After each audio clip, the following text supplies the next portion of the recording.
अस्ति अप्रदेशस्य प्रतिनिधिभूतः विश्वस्य प्रतिनिधिभूतः सकल शास्त्र श्रुति स्मृति पुराणोक्त वेदोक्त फल प्राप्त्यर्थं प्रचलित दिव्य भव्य महाकुंभ निर्विघ्नता पूर्वक सिद्ध्यर्थं गंगा पूजनादिकं चाहं करिष्ये शुभं भवति जाग्रतो। उत्तर प्रदेश के मुख्यमंत्री योगी आदित्यनाथ ने बुधवार को प्रयागराज महाकुंभ में मंत्रिमंडल की बैठक करके एनडीए के सहयोगी दलों के मंत्रियों के साथ गंगा में डुबकी लगाकर विपक्ष के इस आरोप को चतुराई से खारिज करने की कोशिश की कि भाजपा के सहयोगी दल उससे अलग हो रहे हैं।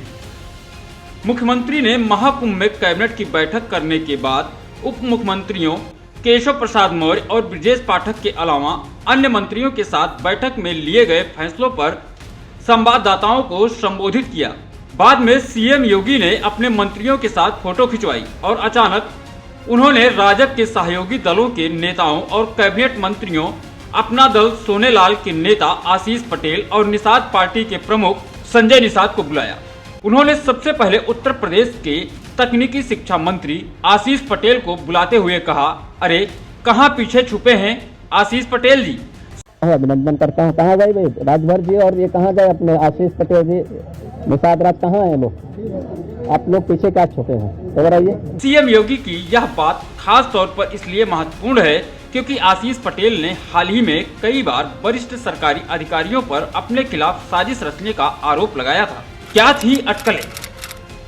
राजग के एक अन्य सहयोगी दल निषाद पार्टी के नेता और प्रदेश के काबीना मंत्री संजय निषाद पिछले 20 नवंबर को हुए उपचुनाव में कटहरी विधानसभा सीट पर अपना उम्मीदवार उतारना चाहते थे, लेकिन भाजपा द्वारा इस सीट पर अपना प्रत्याशी उतारे जाने से वह कथित रूप से नाराज थे।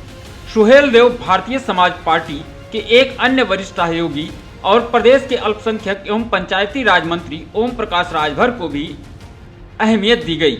मुख्यमंत्री पिछड़े वर्गों के एक अन्य मंत्री अनिल राजभर का भी जिक्र करना नहीं भूले, जो पूर्व में ओम प्रकाश राजभर की आलोचना कर रहे हैं।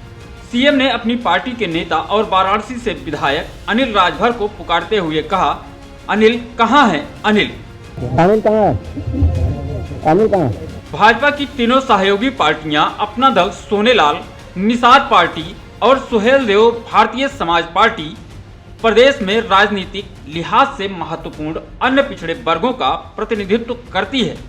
मुख्यमंत्री का इन पार्टियों के मंत्रियों को तवज्जो देना और भी ज्यादा अहम है क्योंकि भाजपा 5 फरवरी को अयोध्या में महत्वपूर्ण मिल्कीपुर उपचुनाव के लिए तैयार है।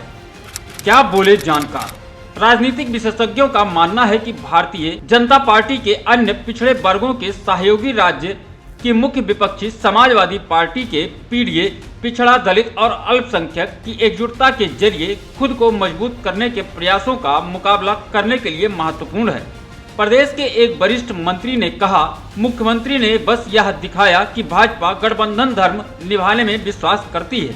मंत्री ने कहा कि गठबंधन के सहयोगियों को खो देने वाली समाजवादी पार्टी या कांग्रेस के विपरीत भाजपा चाहे उत्तर प्रदेश में हो या केंद्र में अपने सहयोगियों को जोड़ रही है क्योंकि हम समावेशी राजनीति में विश्वास करते हैं। सपा ने महाकुंभ में कैबिनेट बैठक आयोजित करने पर भाजपा की आलोचना की, जिसे भाजपा ने निराधार बताकर खारिज कर दिया। आलोचना करते दिखे सपा प्रमुख। सपा के अध्यक्ष अखिलेश यादव ने इस मुद्दे पर राज्य सरकार के फैसले की आलोचना की। उन्होंने स्थल पर कैबिनेट बैठक को राजनीति संदेश के साथ एक राजनीतिक कदम करार दिया है। अखिलेश यादव ने बुधवार को लखनऊ में संवाददाताओं से बात करते हुए कहा कि कुंभ और संगम राजनीतिक आयोजन करने का निर्णय लेने की जगह नहीं है। उन्होंने कहा कि समाजवादी पार्टी के सदस्य भी गंगा स्नान जैसे अनुष्ठानों में भाग लेते हैं, लेकिन उनका प्रचार करने से बचते हैं। कुंभ और प्रयागराज वो स्थान नहीं है जहां पर राजनीति और राजनीतिक कार्यक्रम और फैसले लिए जाएं। सर हो रही है, कैबिनेट ही पॉलिटिकल है सर। कल ज्वाइंट पार्लियामेंट्री और कुंभ के स्थान पर कैबिनेट करना ये पॉलिटिकल है और पॉलिटिकल संदेश देना चाहते हैं। अखिलेश यादव ने मिल्कीपुर में पार्टी की संभावनाओं पर भरोसा जताते हुए दावा किया है कि पीडीए का समर्थन जीत सुनिश्चित करेगा। वहाँ की आम जनता कह रही है, आम लोग, और आप भी जब गए होंगे, आपके सहयोगी गए होंगे, तो वो यही कह रही है जनता कि निष्पक्ष चुनाव होगा तो ऐतिहासिक जीत समाजवादी पार्टी की होने जा रही है।